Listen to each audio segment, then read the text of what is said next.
1959년 2월 18일 저녁 12시 저녁 식사를 마친 황잉추는 친구들과 나이트클럽에서 놀고 집으로 돌아오던 중이었는데 갑자기 검은색 승용차 한 대가 그들의 앞을 막아섰습니다. 그때 차 안에서 세 남성이 내리더니 권총을 겨누며 야! 소리 지르거나 도망가는 놈 있으면 이 자리에서 죽여버린다. 살려주십시오. 인추의 친구들은 남성들을 보더니 겁에 질려 도망갈 엄두도 내지 못했습니다. 차에서 내린 남성들은 하나같이 얼굴에 마스크를 쓰고 있었기 때문이었습니다. 그들이 쓰고 있던 것은 늑대 가면이었습니다. 남성들은 미리 계획한 듯 친구들은 놔두고 황인추만 차에 태운 채 도주했습니다. 다음 날 아침 황인추의 아내는 출근 시간이 되어도 남편이 집에 들어오지 않자 경찰에 신고를 했습니다. 경찰은 동행했다는 친구들을 불러 사건 당시의 상황을 물어보았으나 범인들이 고개를 숙이고 있으라고 해서 아무것도 기억나지 않는다고 했습니다.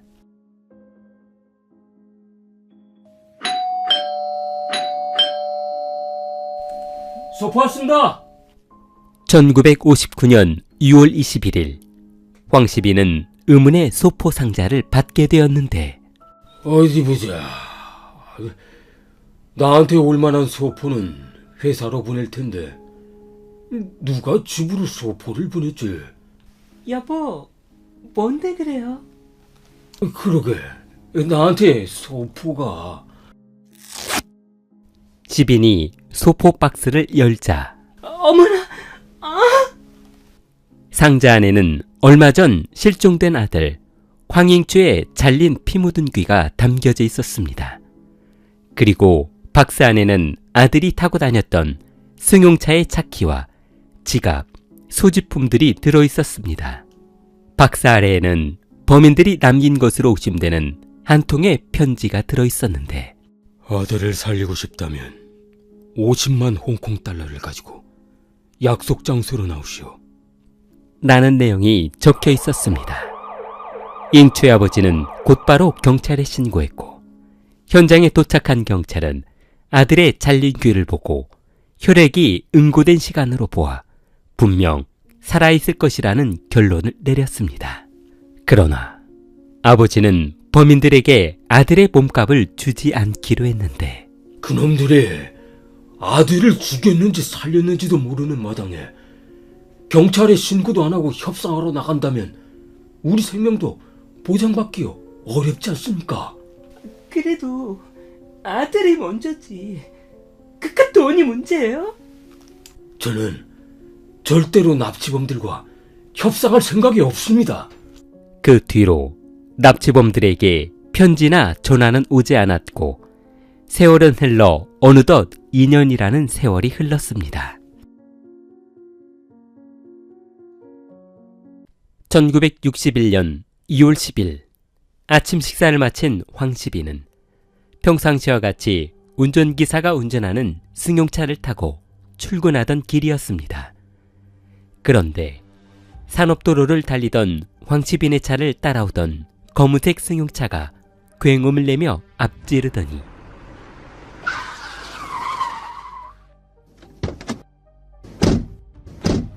세 남자가 차에서 내렸습니다.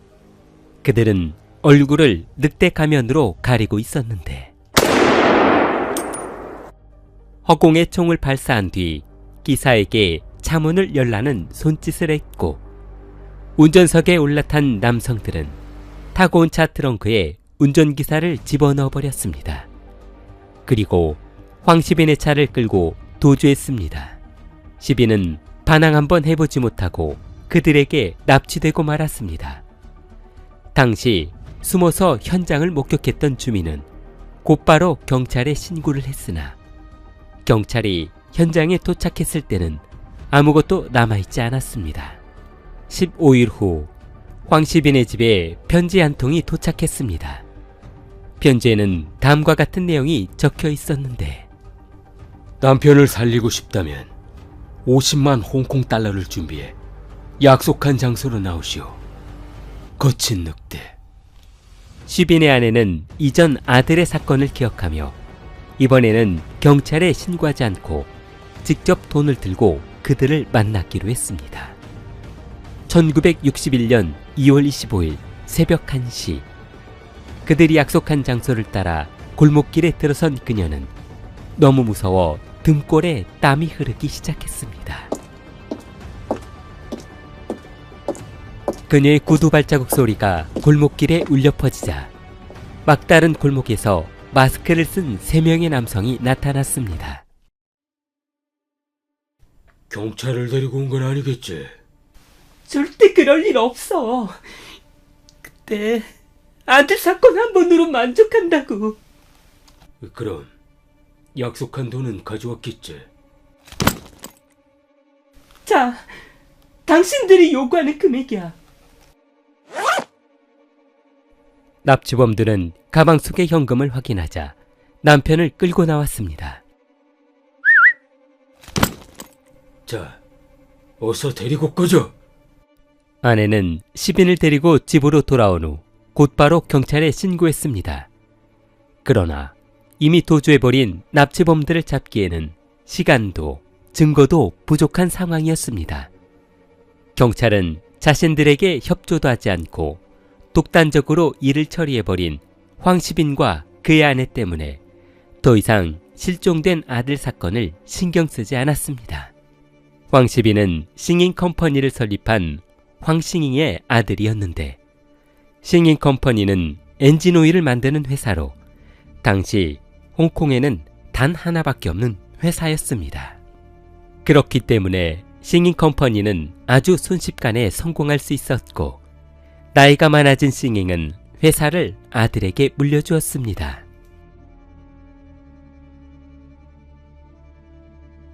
(1961년 12월 10일) 오전 11시 도로를 순찰 중이던 경찰은 어디선가 들려오는 비명소리에 멈춰 섰습니다.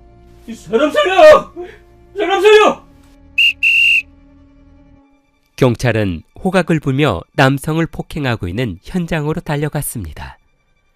구타하고 있던 2명의 남성은 도주하기 시작했고 쓰러져 있던 남성은 무사히 구조되었습니다. 구타했던 남성 중 한 사람도 얼마 못 가 잡히고 말았고 그들은 경찰서 조사실로 끌려가 조사를 받기 시작했는데 당신들 왜 싸운 거야? 저놈들이 나를 죽이려고 해요. 그게 무슨 말입니까? 그냥 치고 패고 하던데. 당신들 혹시 늑대 가면 사건 알아? 늑대 가면이면 그 황시빈 씨하고 아들 납치했던 사건을 말하는 건가? 그래! 저놈들이 그 사건 범인들이란 말이야. 리웨이, 이민현, 마공춘 이렇게 센 놈이라고. 경찰은 단순 폭행 사건으로 연행해온 사람의 입에서 늑대 가면 사건이라는 말이 나오자 상부에 보고했습니다.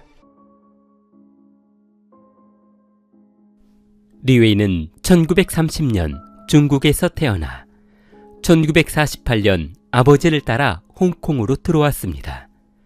황시빈의 사촌동생이었던 리웨이의 아버지는 시빈에게 부탁해 싱잉 컴퍼니에서 일할 수 있도록 일자리를 부탁했습니다. 그러나 아들은 얼마 못 가 일을 그만두고 말았는데 나 참, 고작 월급 25만 원 받자고 나를 거기에 취직시킨 거야? 어디 가서 일해도요 이것보다는 더 받겠어. 그래도 남 밑에 있는 것보다는 친척 회사에서 일하는 게 퇴사당할 일도 없고 때 되면 급여도 올려줄 텐데 조금만 참고 다녀보지 그러냐? 됐어요. 친구들이 나이트클럽에서 일하고 있는데 제 월급보다 몇 배는 더 벌더라고요. 거기 가서 일하려고요.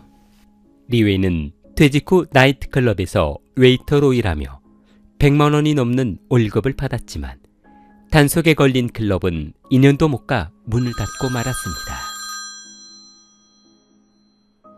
광천아, 뭐해? 아이씨 뭐하게 이 촬영장에서 쓸 가면 만들고 있지. 너 아직도 그 일하고 있냐? 그거 해가지고 돈벌이가 되겠냐고. 아이 배운 게 그거밖에 없는데 어떡해. 아이 그리고 삼촌하고 같이 있어서 다른 일은 생각도 못한다고. 그런데 웬일로 전화를 다 주시고? 아, 그러고 보니까 너 가면, 마스크 뭐 이런 것도 만들 수 있겠구나. 아이 그런 건 껌이지. 나랑 사업 한번 하지 않을래?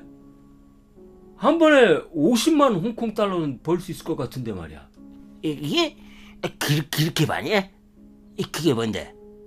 우리 집안 삼촌이 싱잉 컴퍼니 회사 대표거든? 너한테 그런 친척이 있었어? 그런데 그 양반이 돈이 얼마나 많은지 몰라. 그러니까 아들을 납치해서 몸값으로 50만 달러라고 하면 뭐 그건 돈도 아니니까 그냥 줄 거란 말이야. 너네 친척이니까 내가 잘 알겠구나. 그래, 그럼 같이 하자. 그런데 차하고 운전할 사람은 있어? 없지. 그래, 내 친구 중에 지빙젠이라고 있거든. 택시기사야. 차도 있다고. 세 사람은 그렇게 조직을 결성했고 각자 역할을 나누었습니다. 리웨이는 황잉추의 일정을 조사해 그를 납치할 날짜와 장소를 정했습니다. 그리고 마광진은 얼굴을 가릴 마스크를 제작하고 잉추를 협박하는 역할을 맡았으며 승용차 운전을 맡았습니다. 그렇게 처음 시작한 황잉추 사건이 실패로 돌아가자 신고할 것이 두려웠던 그들은 황잉추를 살해하고 그의 아버지를 납치해 돈을 받아내기로 했습니다. 황시빈을 납치해 50만 홍콩 달러를 손에 쥐자 세 사람은 돈을 나눠 갖기로 했는데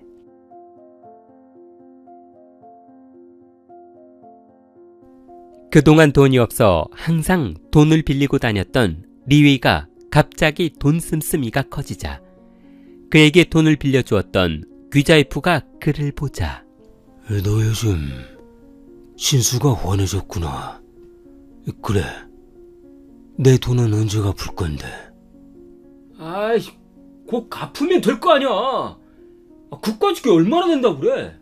이놈 봐라. 어디에서 목돈 좀 만졌나 본데. 얘들아, 저놈 좀 잡아봐라. 좀 맞아야 돈을 내놓을 것 같구나. 귀자이프와 부하들은 리웨이를 붙잡고 구타하기 시작했습니다. 야, 말하라고. 뭐해서 눈물었어? 알았어. 알았어. 말할 테니까 때리지 마, 말아줘. 얼마 전에 싱잉 컴퍼니 사장 납치 사건 있잖아. 뭐, 설마 그 엄청난 사건을 내 놈이 그런 거야? 받아간 돈만 50만 달러가 넘는다고 하던데. 아니 그게 아니고. 나 그럼 돈은 어디에 숨겼어? 안내. 리웨이가 머뭇거리자 칼을 한 방 맞아야 정신을 차리지. 잠깐만. 그게 어디냐면 말이지. 내가 아는 친구들한테 맡겨놨거든. 그러니까 내가 가서 찾아올게.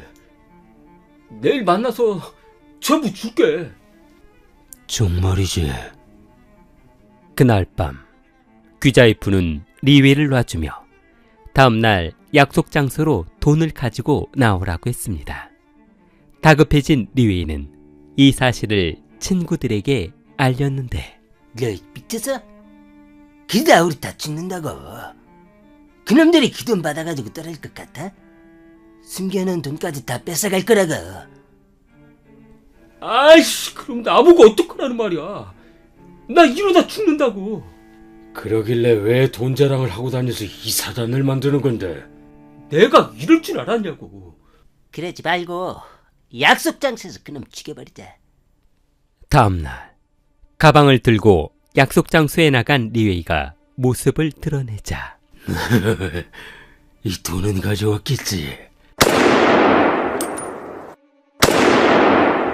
그때 숨어있던 마광진과 리빙이 귀자의 풀을 살해해버렸습니다. 야, 이제 어떡해? 어떡하긴 어떡해.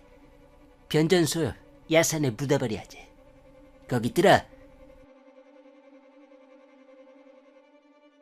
경찰은 도로에서 싸우던 남성을 검거하면서 우연히 늑대 가면 사건의 용의자들을 확보하고 검거에 나섰습니다. 그리고 2월 11일 경찰은 부모 집안에 숨어있던 니빙젠을 체포했습니다. 그는 마치 이런 날이 올 것이라는 것을 알고 있는 듯 반항 한번 하지 않고 순순히 검거되었습니다. 2월 13일 경찰은 납치한 돈을 마광진의 집에 숨겨놓았다는 정보를 입수하고 그의 집으로 출동했습니다. 그러나 경찰이 도착했을 때는 광진의 아버지로 보이는 노인만 있을 뿐 그는 도주하고 없었습니다. 다행히 돈가방은 놔두고 도주해서 돈은 모두 회수했습니다. 그러나 경찰이 집을 나서려던 순간 노인이 사라진 것을 알고 그를 찾아봤으나 흔적도 남지 않고 사라져버렸습니다. 그때 한 주민이 조금 전 집에서 나온 노인이 옆집으로 숨었다며 알려주었고 이웃집으로 들어가 노인으로 변장한 마광진을 검거할 수 있었습니다. 경찰은 거친 늑대를 모두 검거한 후 그러니까 협박을 들어주지 않자 황인추를 살해했다는 말인데 시신은 어디에 묻었습니까? 스펄스로드 11번가 변전수 옆 야산에 묻어버렸습니다. 경찰은 광진이 진술한 장소로 출동했고 조사 1시간 만에 시신 한 구를 발견했습니다. 고인은 니트를 입고 갈비뼈와 목 부위가 골절이 되어 사망해 있었는데 시신을 부검한 결과 그는 황인추가 아니었습니다. 지금 경찰 가지고 장난하는 거야? 저 사람은 누구고? 광인추 씨는 어디 있냐고? 아이, 그러길래 잘 파보시지 그랬어요. 그 옆에 있을 텐데. 그럼 저 씨는 누구야? 아, 그러면 귀재의 풀하는 놈인데요. 뭐, 돈을 나눠주지 않으면 납치 사건을 경찰에 신고한다고 해서 죽여버렸습니다. 경찰은 그 인근을 모두 파본 결과 백골이 된 시신을 발견했는데 부검 결과 황인추의 시신인 것으로 밝혀졌습니다.